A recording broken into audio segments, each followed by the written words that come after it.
નમસ્કાર, હું છું સિદ્ધાર્થ પટેલ. બી ઇન્ડિયાના ખાસ કાર્યક્રમ એક મુલાકાતમાં આપનું સ્વાગત છે. દર્શક મિત્રો, આજે આપણી સાથે એવા બે મહાનુભાવો કે જેમને સાંસ્કૃતિક વારસા સાથે જોડાયેલા સમગ્ર ગુજરાતના લોકો એક સન્માનિત વ્યક્તિ તરીકે ઓળખે છે. જેમાં સૌ પ્રથમ આપણે મળીએ ભારતીય જનતા પાર્ટી ગુજરાત પ્રદેશ સાંસ્કૃતિક સેલના પ્રદેશ ઇન્ચાર્જ જનકભાઈ ઠક્કરને. જનકભાઈ, બુલેટિન ઇન્ડિયામાં આપનું સ્વાગત છે. Thank you. અને બીજા આપણા મહેમાન છે ગુજરાતના સુપ્રસિદ્ધ લોક સાહિત્યકાર અને લોક ગાયક એવા દિવ્યેશભાઈ જેઠવા સાહેબ. જેઠવાભાઈ, આપનું પણ બુલેટિન ઇન્ડિયામાં ખૂબ ખૂબ સ્વાગત છે.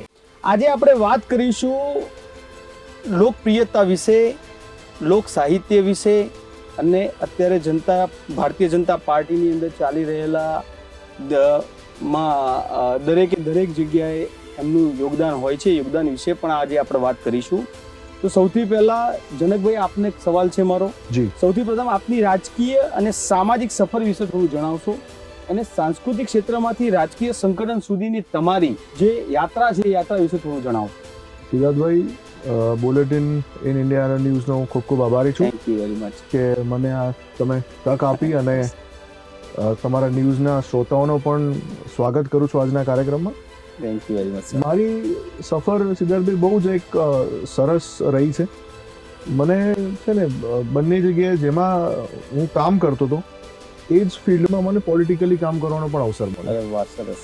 એટલે મારી શરૂઆત ટીવી સિરિયલથી થઈ છે, ફિલ્મોથી થઈ છે. એટલે ઘણી બધી સિરિયલો પણ કરી છે, ઘણી બધી ફિલ્મો પણ કરી છે.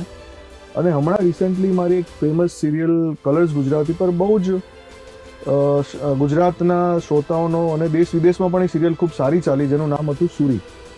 એમાં મારી ગામના સરપંચ તરીકેનો એક કિરદાર હતો. એમાં પણ એક ગામના સરપંચ તરીકે હું ગામના લોકોને મળતો, ગામના લોકોનો ન્યાય કરવાનો મને અવસર મળતો. અને પોલિટિકલી બી મને જોડાવાનો એવો અવસર મળ્યો કે મારા એક મિત્ર હતા, 2009-10ની અરાઉન્ડ હું વાત કરું તો મારા મિત્ર ગુજરાત યુનિવર્સિટીનું સેનેટનું ઇલેક્શન લડતા હતા.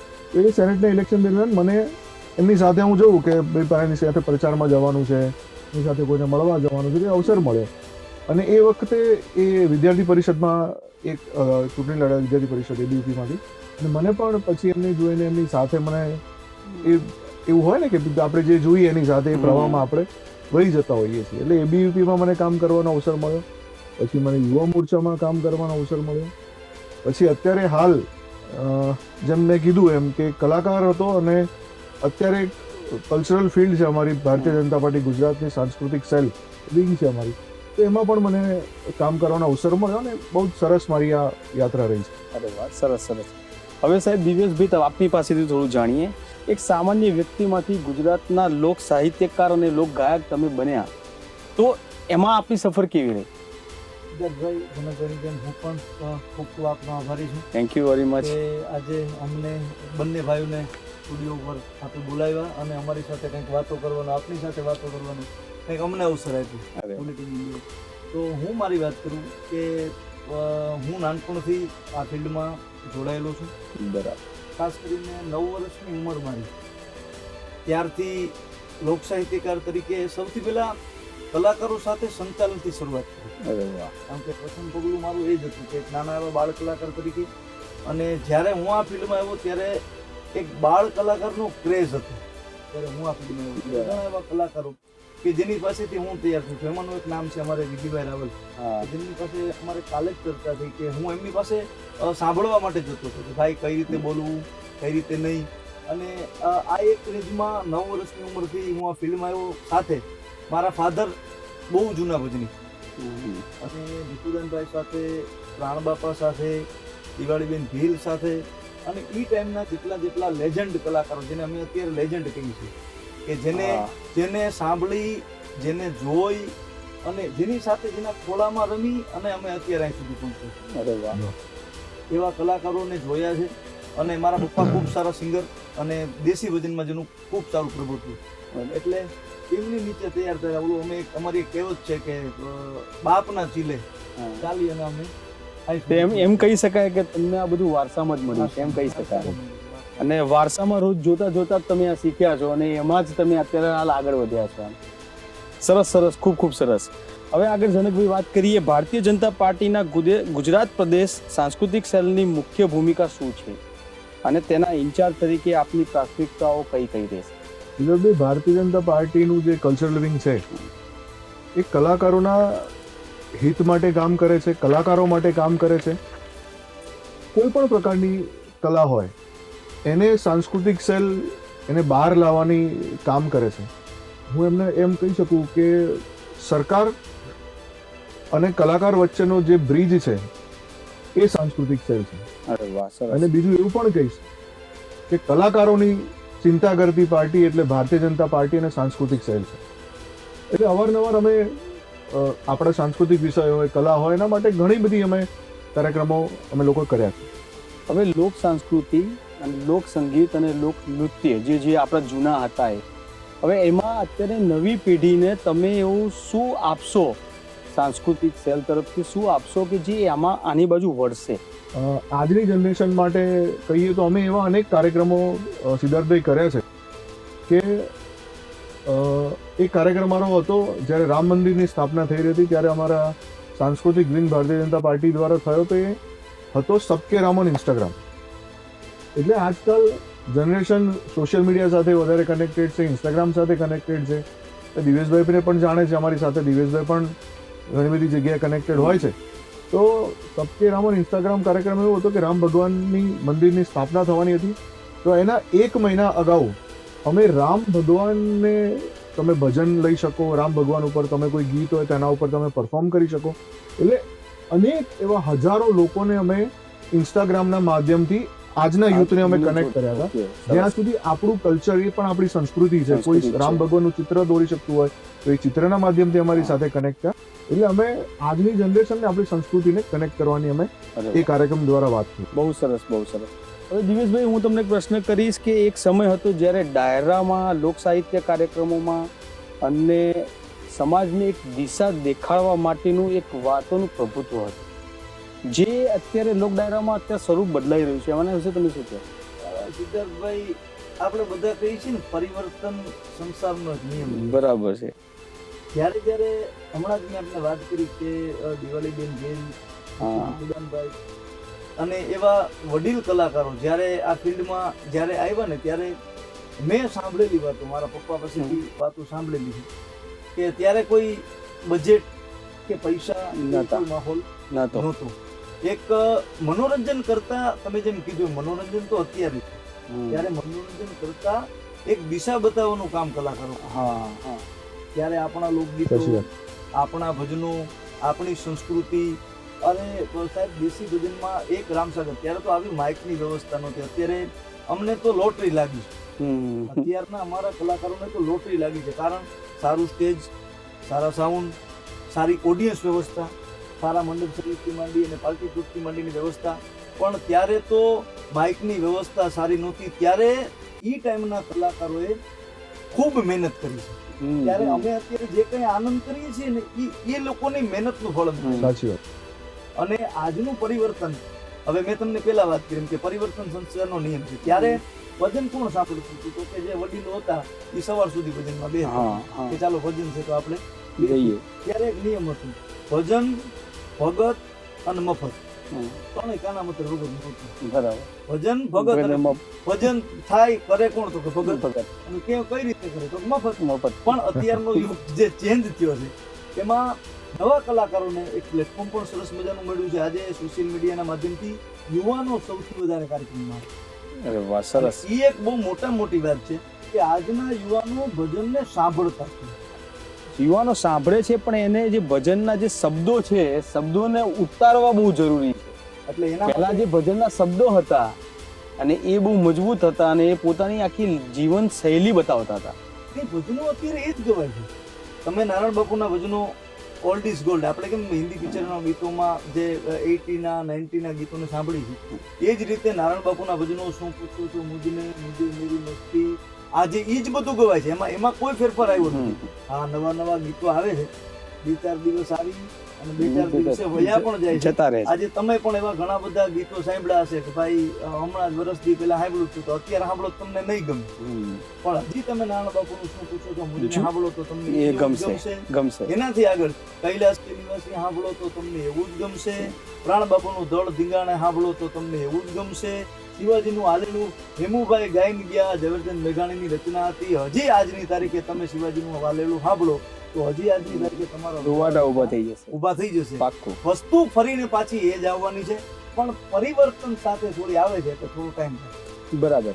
હવે સાહેબ તમને એક પ્રશ્ન બીજો કરીશ કે આજે સોશિયલ મીડિયામાં લોકો રાતોરાત કલાકારો બધા લોકપ્રિય થઈ ગયા.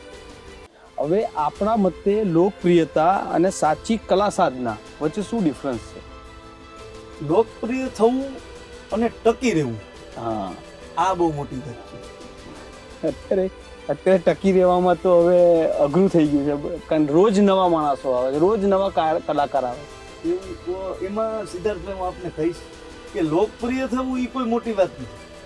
આજે હું ઇન્સ્ટાગ્રામમાં રીલ મૂકી દઉં ને કાલે મારી મિલિયનોમાં રીલ્સ વહી જાય, પણ એક રીલ ગઈ, 2 રીલ ગઈ, 3 ગઈ, પછી તમારે ત્યાં પાછું ટકવું પડે છે, ઊભું પણ ત્યાં ત્યાં રહેવું પડે છે.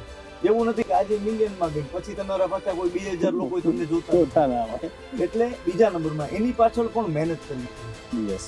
પાછળ તમે આજે એક ભજન તમારું વાયરલ થઈ ગયું પછી એની પાછળ હજારો ભજનોમાં મહેનત કરવી પડે. ત્યારે તમે એ ફિલ્ડમાં ટકી શકો, ત્યારે તમે રહી શકો. આજે તમે ઘણા ઇન્સ્ટાગ્રામના એવા કલાકારો જોઈએ છે કે તમે એકવાર જોયા પછી તમને પાછા ક્યારેય દેખાડા નથી દેખાયા. તમે બીજાની વાત નથી કરતા, તમે રાનુ મંડલની વાત કરો. હા, એક સોંગમાં આખું પ્લેટફોર્મ ઊભું થઈ ગયું અને અત્યારે તમે મને બતાવો કોઈ નથી. એ ટેલેન્ટ અગત્યનું છે. ટેલેન્ટ અગર. ટેલેન્ટ હતું. હવે જનકભાઈ, હું આપને એક પ્રશ્ન કરીશ. આજના સોશિયલ મીડિયા અને ડિજિટલ યુગમાં યુવાનો પશ્ચિમી સંસ્કૃતિને અપનાવી રહ્યા છે, બરાબર છે, અને વધુ એની તરફ આકર્ષાય છે. હવે આજે ભારતીય અને ગુજરાતી સંસ્કૃતિ સાથે જોડાવા માટે આપણે શું કરવું જોઈએ? આપણે જ્યારથી દેશના વડાપ્રધાન માનનીય નરેન્દ્રભાઈ મોદી સાહેબ ભારતના વડા તરીકે જ્યારથી એમને સ્થાન મેળવ્યું છે ત્યારથી આજની જનરેશનને આપણી સંસ્કૃતિ સાથે કનેક્ટ કરવા માટે એમને ઘણા બધા એવા કાર્યક્રમો, ઘણા પ્રયત્નો કરે, ઘણા કાર્યક્રમો કર્યા છે કે જેના થકી આજનું યુવાન આપણી સંસ્કૃતિ સાથે જોડાઈ ગયું. આજે તમે સોશિયલ મીડિયામાં જોશો તો આપણે અત્યારે જોતા હોઈએ છીએ કે આપણે સ્ક્રોલ કરીએ સોશિયલ મીડિયામાં તો આપણને દ્વારકાનું મંદિરનું કોઈ ગીત કે આરતી કે સંભળાય, સોમનાથ દેખાય. એટલે આજે તમે જે ઇન્સ્ટાગ્રામ ખોલો છો તો એટલા બધા, જેમ દિવેશભાઈએ કીધું કે ભજનો પણ એટલા બધા તમને સોશિયલ મીડિયામાં જોવા મળે છે, મંદિરોની વાત એટલી બધી જોવા મળે છે, આપણી સંસ્કૃતિની વાત જોવા મળે છે. એટલે કહેવાની વાત મતલબ એવો છે કે મોદી સાહેબ આવ્યા પછી ઘણા બધા એમને પ્રયાસો કર્યા છે કે આજની જનરેશનને સોશિયલ મીડિયાના યુગમાં આપણી સંસ્કૃતિ સાથે એમને ટકાઈ રાખે. અરે વાહ, સરસ સરસ. હવે ગુજરાતમાં અનેક પ્રતિભાશાળી કલાકારો છે જે ગામડાની અંદર રહેતા હોય છે, જેમની જોડે કલા છે પરંતુ એ પ્રસ્તુત કરી શકતા નથી, એમને પ્લેટફોર્મ નથી મળતા. તો એના માટે અત્યારે આપણે શું કરી રહ્યા છીએ? અમારું સાંસ્કૃતિક સેલ અત્યારે એ વિષય ઉપર ઘણું બધું કામ કરી રહ્યું છે. અમે એક કાર્યક્રમ કર્યો હતો અટલજીના જન્મ દિવસે, અને એ કાર્યક્રમ સતત અમે 1 અઠવાડિયા સુધી ચલાવ્યો. એ કાર્યક્રમનું નામ હતું આવો ફિર સે દિયા જલાએ. એટલે એમાં અમે તમને કીધું કે એના પર અમે સોશિયલ મીડિયાનો અમે ઉપયોગ કર્યો કે એમાં કોન્સેપ્ટ આપ્યો અટલજી ઉપર. તમારે જેમ પેલું રામ મંદિર હતું એમ અટલજી ઉપર તમારે કોઈ વાત કેવી હોય, અટલજીની કોઈ કવિતા હોય, અટલજી ઉપર વક્તવ્ય હોય, અટલજીનું કોઈ ભાષણ હોય, એ તમે સોશિયલ મીડિયાના માધ્યમથી અમારા સુધી પહોંચાડી શકો છો. તો એ પણ અમે ગુજરાતના નાના નાના કલાકારોને અમે પ્લેટફોર્મ પાડ્યું. અમે પ્લેટફોર્મ પાડ્યું, એમાંથી જે વિનર્સ હતા એને અમે કમલમમાં બોલાવીને એનું ફાઇનલ જે પણ વિનર્સ હતા એ લોકોને ટ્રોફી આપવાનું કામ કર્યું, એ લોકોને મંચ પૂરું પાડ્યું, એ લોકો ત્યાં આવીને પરફોર્મ પણ કર્યું છે. બીજું, અમે સરકારની સાથે કનેક્ટ થઈને એવું એક દોર ચલાવી રહ્યા છે કે આજે સરકારનો કોઈ કાર્યક્રમ હોય તો ત્યાં મોટો કોઈ નામ તો પબ્લિકને ભેગી કરવા માટે, બટ ઓબ્વિયસ છે કે કોઈ મોટું નામ જોઈએ, પણ અમારો પ્રયાસ એવો પણ છે કે સપોઝ ફોર એક્ઝામ્પલ જુનાગઢમાં કાર્યક્રમ છે તો જુનાગઢમાં કોઈ મોટું નામ આવે પણ એની સાથે દિવ્યેશભાઈ પણ અત્યારે બહુ જ સારું કરી રહ્યા છે, પણ લોકલ કલાકાર તરીકે દિવ્યેશભાઈને પણ એક મોકો મળે એવો અમારો પ્રયાસ છે. અને પ્રયાસમાં અમે સક્સેસફુલ પણ રહ્યા છે. ઘણા બધા કાર્યક્રમો એવા રહ્યા છે કે જ્યાં લોકલ કલાકારોને સ્થાન મળ્યું છે. પંચમહોત્સવમાં અમે પ્રયાસ કર્યો હતો, તો પંચમહોત્સવ દર વર્ષે થાય છે, એ પણ એમાં પણ અમે સક્સેસફુલ રહ્યા હતા. અત્યારે સરકારની સાથે અમારું કનેક્શન એવું છે કે લોકલ કલાકારોનો ડેટા અમે એમને પ્રોવાઈડ કરી રહ્યા છીએ. દિવ્યેશભાઈ જેઠવા છે તો જુનાગઢમાં લોકલ સારા કલાકારો કયા છે તો એ સરકારના કોઈ અધિકારીઓને કદાચ ના ખબર હોય, પણ સંગઠનના માધ્યમથી અમે એ ડેટા સરકારને પહોંચાડી રહ્યા છે, કારણ કે એ લોકલ કલાકારને ત્યાં કામ મળી રહે. સરસ. આ સરકાર જે કરી રહી છે એ તમે કીધું, અને હું તમને દિવેશભાઈ પૂછવા માંગીશ કે એ જે ગામડાઓમાં જે કલાકારો છે એમના માટે તમારું શું મંતવ્ય છે, એમના માટે શું પ્લેટફોર્મ પૂરું પાડવું જોઈએ એવું તમને લાગે છે? સરકાર તો એમનો પ્રયત્ન કરી જ રહી છે, પરંતુ એ પણ તક કેવી રીતે લઈ શકે એના વિશે તમે શું કહેશો? અત્યારે કલાકારો માટે બેસ્ટ કોઈ પ્લેટફોર્મ હોય ને તો સોશિયલ મીડિયા. બિલકુલ સાચી. અત્યારે કલાકારોને તમે જેમ હમણાં કીધું વાયરલ થતા વાર નથી લાગતી, વાર નથી લાગતી. પણ સારું હોય તો વાયરલ થાય પણ છે અને ટકે પણ છે. એવા ઘણા કલાકારો છે. આપણે સારામાં સારો દાખલો લઈએ તો અત્યારે ગીરમાંથી રાજભાઈ લઈએ, ત્યાંની પાસે કંઈ નહોતું. ત્યારે ગીરમાં બેઠા હતા તો ત્યાં નેટવર્કના ઇસ્યુ હતા, છતાં આજે ગામડામાંથી રાજભાઈ એક ટોચ લેવલના કલાકાર સુધી પહોંચ્યા છે. પછી મેં તમને વાત કરી ભીખુદાનભાઈને આજે પદ્મશ્રી સુધી પહોંચ્યા છે. તો પહેલા તો કંઈ નહોતું, પણ અત્યારે એક પણ એના માટે મહેનત તમારે કલાકારોને જ કરવી.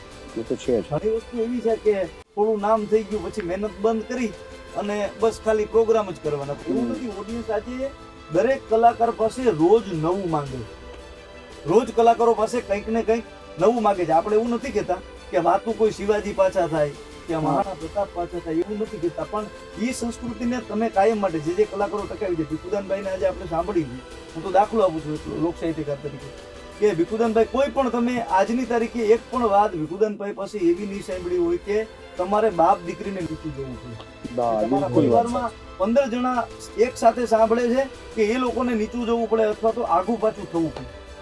છતાંય માણસો આજે એજ્યુકેટેડ લોકો પણ એને એટલા સાંભળે છે અને ગામડાનો નાનામાં નાનો વર્ગ છે એ પણ એમની એ જ રીતે સાંભળે. બિલકુલ પ્લેટફોર્મ કલાકારોને જ બનાવવું છે. બિલકુલ સાચી વાત છે આપની. બિલકુલ સાચી વાત. હવે જનકભાઈ, હું તમને પ્રશ્ન કરીશ. વડાપ્રધાન નરેન્દ્ર મોદી સાહેબનું વારંવાર એક વાક્ય છે, બહુ સરસ છે વાક્ય, વિકાસ પણ અને વારસો પણ. હવે એ એમની વાત છે બહુ ઊંડી છે, ખરેખર એનો અર્થ સમજીએ તો બહુ ઊંડો છે. હવે ગુજરાતમાં આ વિચારને સાંસ્કૃતિક ક્ષેત્રે કેવી રીતે સાકાર કરવામાં આવી રહ્યો? જો આપણે આદરણીય મોદી સાહેબ આવ્યા પછી આપણે રામ મંદિરની સ્થાપના જોઈ, એ પણ આપણી વિરાસત છે. પાવાગઢ, જેને 500 વર્ષ પછી એ પાવાગઢ મંદિર ઉપર ધજા ચડી છે, એ પણ આપણી વિરાસત છે. મોદી સાહેબ આવ્યા પછી જ્યારે ગુજરાતના મુખ્યમંત્રી હતા અને દેશના વડાપ્રધાન બન્યા, ત્યારે આપણી સંસ્કૃતિને, આપણી વિરાસતને ઉપર લાવવા માટે કરીને એમને ઘણા બધા મહોત્સવો દરેક જિલ્લાઓમાં ચાલુ કર્યા, ઘણા બધા ઉત્સવો એમને ચાલુ કર્યા, જેના થકી ફરીથી એક વખત કહું કે કલાકારોને પ્લેટફોર્મ મળે છે. આપણી સંસ્કૃતિ શું છે એ તમામ લોકો સુધી પહોંચે છે. એટલે મોદી સાહેબે આવ્યા પછી જે કામ થયું છે એ હું માનું છું કે આવું ક્યારેય કામ નથી થયું. અને બીજી એક વાત હું એડિશનલી એડ કરીશ કે આદરણીય મોદી સાહેબને સંગીત પ્રત્યે કેટલો પ્રેમ છે એવું આજે આપની સમક્ષ એક વાત મૂકવા માંગુ છું, મારે ધ્યાનમાં આવી. એટલે મોદી સાહેબને સંગીત પ્રત્યે કેટલો પ્રેમ છે, એમનું એક ધારાસભ્ય તરીકે આપણે ચૂંટાઈ આવતા હોય ત્યારે આપણને ગાંધીનગરમાં એક આવાસ પ્લોટ મળતો હોય છે. એ પ્લોટ અત્યારે નથી મળતા, પહેલા મળતા હતા દરેક ધારાસભ્યોને. જ્યારે મોદી સાહેબ ધારાસભ્ય બન્યા ત્યારે એમને એક પ્લોટ મળ્યો. એ પ્લોટ સેક્ટર 1ના લેક આગળ, એટલે તમે કહી શકો કે બહુ જ મોટું વીઆઈપી સેક્ટર છે, સેક્ટર 1 ગાંધીનગરનું. ત્યાં એમને સંગીતનો, મોદી સાહેબને સંગીત માટે, કલા માટે કેટલો પ્રેમ છે આ એનું ઉત્તમ ઉદાહરણ છે. એમની નાદ બ્રહ્મ સંસ્થા જે સંગીત માટે કામ કરવાની છે આવનારી જનરેશન, આવનારા ફ્યુચર માટે, એ નાદ બ્રહ્મ માટે મોદી સાહેબે એમનું જે મકાન હતું, પોતાનું મકાન હોય, આપણા સૌનું એક સપનું હોય છે, તો એ મકાન, એ પ્લોટ એમને નાદ બ્રહ્મ ઇન્સ્ટિટ્યૂટને દાનમાં આપી દીધો છે. એટલે આ જ એક સૌથી મોટું ઉદાહરણ કહેવાય કે આપણા દેશના વડાપ્રધાન શ્રી મોદી સાહેબે એમની જે પ્લોટ છે એ સંગીત માટે એમને દાનમાં આપી દીધો છે. એટલે સંગીત પ્રત્યે, કલાકારો માટે, કળા માટે એમને કેટલો આદર છે એ આ વાતથી આપણને ખબર પડે છે. દિવેશભાઈ, હું તમને પ્રશ્ન કરીશ કે એક સાચો લોક સાહિત્યકાર માત્ર ફક્ત મનોરંજન જ કરે છે કે એમને સાચી દિશા બતાવવાની પણ જવાબદારી એમની હોય છે? તો એના વિશે તમે શું કહો? સિદ્ધાર્થભાઈ, કલાકારને અત્યારે તો લોકો એવું જ નજરે જોવે છે, આને તો મનોરંજનનું જ કામ છે, એની બધું કંઈ કામ જ નથી કે આનંદ કરાવો, જલસા કરાવીને વયા જાઓ. પણ ખાસ કરીને કલાકારનું કામ દિશા બતાવવાનું છે. બરાબર. અને અત્યાર સુધીના જેટલા કલાકારોએ કામ કર્યું છે બધાએ ખરેખર દિશા જ બતાવી છે. અને તમે એક પ્રોગ્રામ અત્યારે લોક સાહિત્યકારનો કોઈનો સાંભળો કે લોક ડાયરાના કલાકારોને, ભલે ભજનમાં માણસો અંદર ઉતરતા નથી, પણ આપણા દેશના સંતો બધું જ ભજનમાં કહીને ગયા છે. કદાચ એક ભજનને કે એક દુઆને તમે સમજી જાઓ તો તમને ખરેખર જીવનમાં એક રસ્તો મળી જાય તમારે શું કરવું. અરે સાહેબ, આપણા ભજનમાં એવી પરિસ્થિતિ છે કે તમે કદાચ ગમે એવા ડિપ્રેશનમાં આવી ગયા હોય, તમારી ક્યાંય નજર ન પડતી હોય, અને શાંતિથી કોઈ એવા એકાદા સાધુડાનું લખેલી રચના સાંભળી લો ને એટલે તમારા ડિપ્રેશનમાંથી તમે દૂર થઈ અરે જાઓ. વાહ, સરસ. આવા દેશના સંતો લખી ગયા છે. અને એ જ કલાકારોને દુનિયાને એ જ બતાવવાનું છે. અમારે કંઈ કરવાનું છે નહીં. અમારે તો સંતોએ જે રસ્તો બતાવ્યો છે એ જ રસ્તો દુનિયાને બતાવવાનો છે. ખરેખર કલાકારનું કામ મનોરંજનથી વિશેષ દિશા બતાવે. અરે વાહ, સરસ સરસ. આપ બંને બહુ સરસ રજૂઆત કરી કે લોક સાહિત્યને આપણે કેવી રીતે કામ કરી રહ્યા છીએ, કેવી રીતે કરી રહ્યા છીએ. બહુ સારી વસ્તુ છે. આ બંનેને એક પ્રશ્ન છે, બહુ સરસ પ્રશ્ન છે.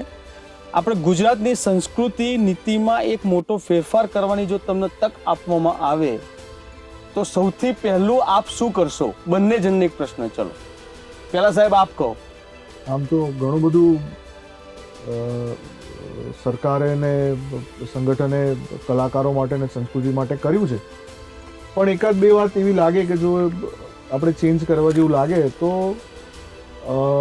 આપણી સંસ્કૃતિ માટે જે અમુક સરકારના જે કાર્યક્રમો છે, સરકાર ફાળવતી હોય છે, એ કાર્યક્રમનું બજેટ થોડું કલાકારો માટે વધે તો વધારે સારું થઈ શકે. ને બીજું તો ઘણું બધું અને વડાપ્રધાન મોદી સાહેબ આવ્યા પછી જ્યારે એ મુખ્યમંત્રી હતા અને ઘણું બધું એમને જે યોજના લાવી હતી અત્યાર સુધી બહુ સરસ રીતે અને ભૂપેન્દ્રભાઈની સરકાર અને સંગઠન બહુ સરસ રીતે એને ચલાવી રહ્યું. અરે વાહ, સરસ. આપ સાહેબ શું કહેવા માંગો છો? જેમ જનકભાઈ વાત કરી એમ થોડું કલાકારોને બજેટ ફાળવવામાં આવ્યું. અને બજેટ ફાળવ્યા પછી હું એવું નથી કહેતો કે બધા કલાકારોને ફૂલ બજેટ આપી દે, પણ એ બજેટમાંથી ગામડાના નાના કલાકાર સુધી સહાય પહોંચે.